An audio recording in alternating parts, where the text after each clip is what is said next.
Hello, and welcome to another episode of Hey Sis, Let's Chat. Today we're sitting here with the lovely Moneisa, and our topic of today is stress management. Moneisa, can you introduce yourself for us, please? Yeah, hey y'all, I'm Moneisa. I'm a licensed marriage and family therapist. Really excited to be here with y'all because one of my passions is working with Black women, finding ways to help us thrive instead of just living, finding ways to take care of ourselves better, and definitely today talking about stress because it's something we're really impacted by. Yes. Ooh, excited. Well, let's get to the nitty-gritty. Stress management. What is it? Okay, you came in with some heavy hitters. Straight off the bat. Stress management is finding ways to check in with yourself, seeing where your stress levels are at, and then doing things that you know work to help you kind of be in a calmer space or to kind of let go of whatever tension or stress that you're feeling. We all have stress, and it's good actually for us to have like a certain level of stress, but I think a lot of us are operating off way too much stress. So finding ways to do more self-care, finding ways to make sure that you're sleeping, you're eating well. I'll bring this up again. You're saying no to people when you need to. And just doing things, checking in and find out what do you need to do for yourself, because everyone has different way to manage stress. But definitely sleeping, eating, and saying no, having good boundaries would be probably top 3 ways that you can manage your stress. Yes, and we definitely talked about that in our other video about self-care. So, I mean, if you haven't seen it, make sure you go to that video and watch our conversation about self-care. Yes. So question, follow-up question, how do we set boundaries? I don't know if we talked about that, but that can be really hard. It is really hard. I think it's going to be a constant practice because we're so used, even like as women, we're kind of socialized to say yes more, to be more, I'm trying to think the word, like just be more friendly and kind of go along with things. Because if we don't, then there's something wrong with us, or we're angry, we're unhelpful, we're not a good person. So checking in with yourself, we have I think our intuition is our best message to tell us where we're at with things. Yes. And there's gut feelings. Yes, absolutely. There's always some signal. It's like, are you checking, are you in tune with your body to recognize when something doesn't fit for you? Yeah. So whether it's your stomach, whether your shoulders get tense, whether you're just like, oh, I feel like I can say this, but I don't want to. Yeah. There's some sort of signal. So tapping into what are those signals for yourself. And then maybe giving someone, if you feel like you can't say no in the moment, saying like, let me get back to you, or let me think about that. Let me check my schedule. Let me check with my husband. Let me check with, whoever else. Put it on someone else if you need to, so you have that space to figure out if you really want to do it or not. Instead of just giving out that automatic yes right away. That brings up a good point, because I don't feel like I listen to my body when somebody's asking me a question. Sometimes I start to feel it, like I feel my shoulders raising up, and I'm like getting anxiety with the question that they're asking me. But then I'll say like yes, because then I feel obligated to say yes, and then I'm stressed right after that. I'm too blessed to be stressed, but but I mean, I feel obligated. As a Black woman, I feel obligated to say yes to everybody. So I think that's common. I mean, I experienced that myself. And I would say if you said yes, you can always go back and say, actually, I checked in with whatever else and I realized like it doesn't work for me, or I actually don't have the space, don't have the capacity. I know Porchea talks about your gas tank being on E, like whatever you need to say, but really checking in. I know sometimes that yes will come out before you recognize it, but you can always come back and recognize like, okay, how do I feel about that? And I've done it a lot of times. After it's like, ooh, why did I say yes to that? I know I don't want to go that place. I know I don't want to do this. I know I don't even have the space. I'm already too stressed out. I can't add this one more thing onto my plate. And then going back and say, actually, like I really would love to help, but that just doesn't work for me right now. Or I don't have the space. Or actually I realized I had another appointment, another whatever that I have to do. And you can make stuff up sometimes if it's gonna be self-care for you. I'm not advocating for lying, but if you need to do something for yourself, use whatever you need to use to make sure you're taking care of you and not adding more to your plate than you can handle. Yes, thank you. How does stress affect the body? That's a good question. So earlier I was saying like a good amount of stress or a low level of stress is good for us. If we have too much stress in our body, it can cause a lot of issues.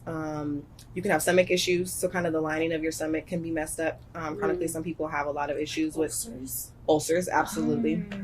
You can have TMJ, which is kind of like your jaw being, I can't think of what TMJ actually stands for right now, but your jaw is really tight. Like some people who are stressed, I know for me, I know when I'm really stressed because my jaw is just hurting and it leads to headaches. Yes. If you have fibromyalgia, it can actually exacerbate it. So you're experiencing the pain at a higher level. There's a couple other things. Your sleep is impacted, Yes. which we talked about before is really important. Kind of too much stress just affects a lot of areas of your life. And it's whether it's physically and your physical health is suffering, or just like your mental health, it really suffers. It's hard for you. So Moneisa, how does stress affect your cortisol levels? Stress increases them, so you'll have a lot of cortisol kind of running through your body, which then your body kind of has a hard time being in a more calm state Yes. when those levels are so high, which then we're kind of in this constant state. And so needing to find ways to really get our body back to like baseline, what we're used to or supposed to have. It's healthy. Cortisol is healthy for us to have a good amount of it, a lower level. But we're constantly, particularly as Black women, Black people, our levels are really high because we're constantly going through so much stress, constantly just our day-to-day life being impacted by so many things, just kind of living. It has our high levels up, our levels up. And it almost makes me wonder, like, you don't have to answer this, but this is just food for thought.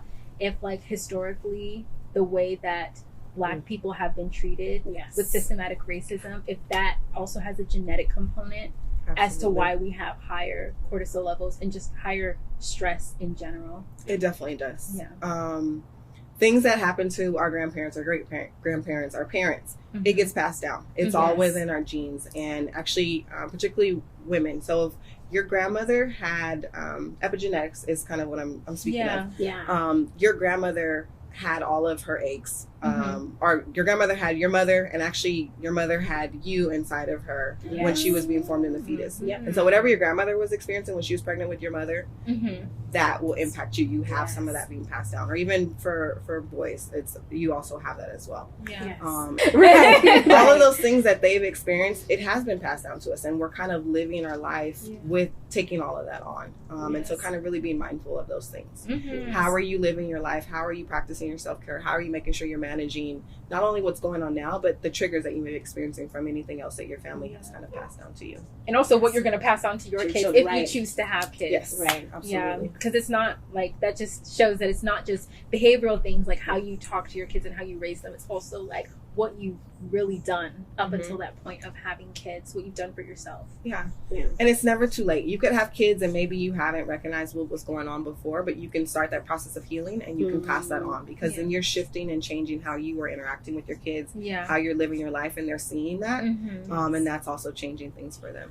Yeah, that's so true. Because so I mean, we know how to deal with stress, but if you're stressed all the time, your fetus is getting all of that energy, and it's like they come out just so stressed. And being able to teach them how to deal with stress or stress management when they're young can help break that cycle of like always feeling that fight or flight. So how do you break that fight or flight, always feeling in survival mode? How do you break that? Yeah. Probably the simplest thing is breathing.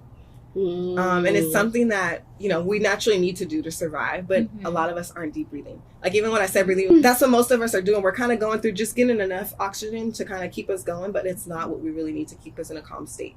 And so finding moments, checking in with yourself, maybe every hour, like, okay, let me just take 3 deep breaths, or let me see, like, am I actually breathing enough, giving myself enough oxygen to kind of feel better. While you're breathing, a really good thing to do if you're already in that space of being anxious or kind of like worked up, you can put your hand on your heart and your hand on your stomach, and you can just breathe and feel yourself, like feel the air going in through your chest, going in through your stomach. Hands being placed on you is actually really good because it's calming. Our bodies respond really well to touch. Babies, a lot of times when they're feeling fussy or they're crying, what do? You go pick them up and you want to hold them or you pat them. And so doing that to yourself, it's soothing. It's going to help bring you back down, ground you. And then you're breathing, getting that oxygen flowing, helping your body kind of get into that natural state of relaxation by taking those deep breaths. Another thing that you can do is if you're in the moment, you're feeling stressed, you're feeling anxious, or you're feeling angry, worked up, is again grounding yourself. So putting your feet on the floor and then taking a look at wherever space you're in. So we're going to try and get ourselves out of our head, out of that space of like not knowing what's going on, looking around the room, seeing what colors you can see. So kind of naming the different colors. So right now there's green, there's gray, there's pink, there's yellow somewhere in here.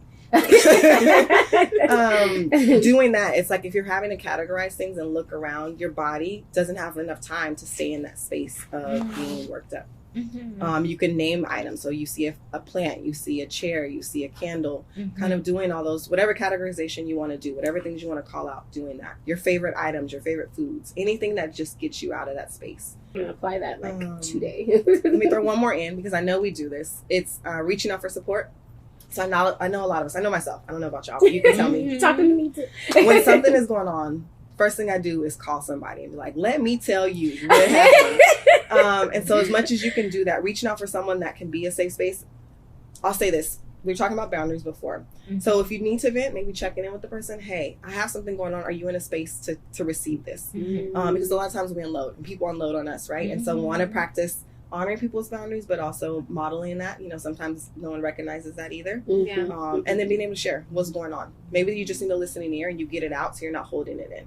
A lot of times we hold on to so much because either we don't share it or it's like, okay, that's not a big deal, or let me just push through and get to the next thing. But as much as we can release, talking to someone, journaling, dancing, like doing anything to get your body moving, those words flowing and get them out of you is going to be really good. There's a lot to think about in a good way, because I don't be putting many of these things into practice. But thank you for that. Yeah. I will hopefully do it in the future. One of them, at least just one. Right, Yes. just one. Yeah. It's simple. Yeah, just the take breathing. some deep breaths. Yeah. Breathe again. Girl. Sing it again one more time. Another question. How does one have a healthy work-life balance when dealing with stress? That's a really good question. I would say the first step would be looking at what does your schedule look like. Again, we talked about saying yes to a lot of things. So seeing, is there things that you can take off? Things that you can maybe delegate to someone else, you can get some support with from someone else. Things that you're putting on your list of things to do in the day or in your week that really don't need to be there. Sometimes we prioritize things that actually aren't our priority right now. And then looking at your schedule and building in time for yourself. Building in time for exercise, building in time for maybe taking walks when you have your break, or finding ways to get away from whatever it is you're doing. You have your kids, so find a moment to maybe go hide in the garage, go hide in the bathroom, but scheduling that in so you actually do it, right? Yeah. Because a lot of times we talk about we're gonna do this thing for ourselves, and it's like, oh, I don't have time right now, or I'll do it later, and then later never happens. So really scheduling in time for yourself, time to give yourself that space to have some balance, the space to kind of let go of whatever stress you're feeling. Well, we thank you so much, Moneisa, for joining us today. We have learned so much about just managing our stress. So we just want to thank you guys for joining us, and we'll catch you in the next video.